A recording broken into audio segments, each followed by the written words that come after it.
bùa gì bùa cả. Vậy mà hãy dùng lệ con nó tệ quả. Nó dùng lệให้tao hôm nay con. Giờ là châu Á mày bùa. Hà tòa bún yêu han mà lệ thế mình chỉ uống nhiên lệ. Thiên hùng phải ba miến.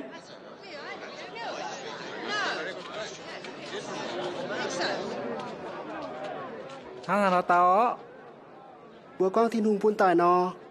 Nên hai nài. Bùa dùng quay hết tiêu mày bùa mới xiên cho hắn. bố con miền bún tài nó cho miền ở chỗ là biết trong bút tài vừa cho gió hắn sẽ thiên hùng như tàu vào miền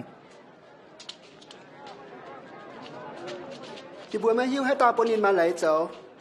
Thằng nào gì à, mấy bùa mày bùa, yên mà hà dùng lệ chỗ nát tế xì.